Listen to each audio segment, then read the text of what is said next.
संपूर्ण जगा देखता ख्रिस्ताला धरी मी, तयाची वार्ता सांगता लज्जान मानी मी. ख्रिस्त राये मला पामरा तारिणी, दिव्य तेज मम मनी घातले. दृष्टी विश्वासे हृदयी पावलो, आनंदी सुखी मी झालो. प्रभू येशू ख्रिस्ताच्या सर्वश्रेष्ठ नामात आपणांचं अभिवादन. पवित्र शास्त्र बायबलमध्ये नीतिसूत्राच्या 28व्या अध्यायातील 9व्या वचनामध्ये असे म्हटले आहे, धर्मशास्त्र कानी पडू नये म्हणून जो आपला कान फिरवितो त्याची प्रार्थना देखील वीट आणणारी आहे.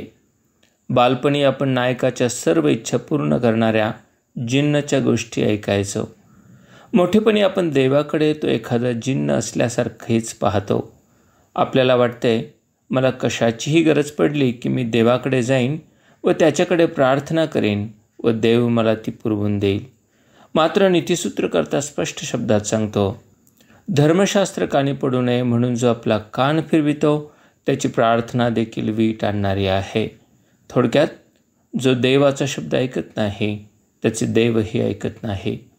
अशांबद्दल देवाचे वचन म्हणते, जो बहिरा जोगी साप आपले कान झाकितो त्यासारखे ते आहेत. मांत्रिक कितीही निपुणतेने मंत्र घालू लागले तरी तो साप त्यांचा शब्द ऐकत नाही. म्हणजेच देवाचे वचन कितीही चांगल्या व सोप्या पद्धतीने सांगितले तरी ते ऐकण्यास नकार देतात व नाशाच्या मार्गावर चालत राहतात. आपल्याला देवाने आपले ऐकावे असे वाटते का? तर आधी देवाचे ऐकायला शिका. ऐकणे या शब्दाचा खरा अर्थ आहे सांगितले आहे त्याप्रमाणे करणे. जे करावयाचे ते इतकेच की मानवांच्या पापांसाठी वधस्तंभावर मरण पावलेल्या व तिसऱ्या दिवशी मरणातून पुन्हा उठलेल्या प्रभू येशू ख्रिस्तावर पश्चातापपूर्वक विश्वास ठेवावा. असे केल्यास आपल्याला पापक्षमा मिळते व स्वर्गीय जीवनाचा लाभ घडतो. आपणही ही सुवार्ता कानी पडू नये म्हणून आपला कान बंद करून घेणाऱ्यांपैकी तर नाही ना? ही सुवार्ता कान देऊन ऐकण्यास व तिला योग्य प्रतिसाद देण्यास परमेश्वर आपले सहाय्य करो. धन्यवाद. संपूर्ण जग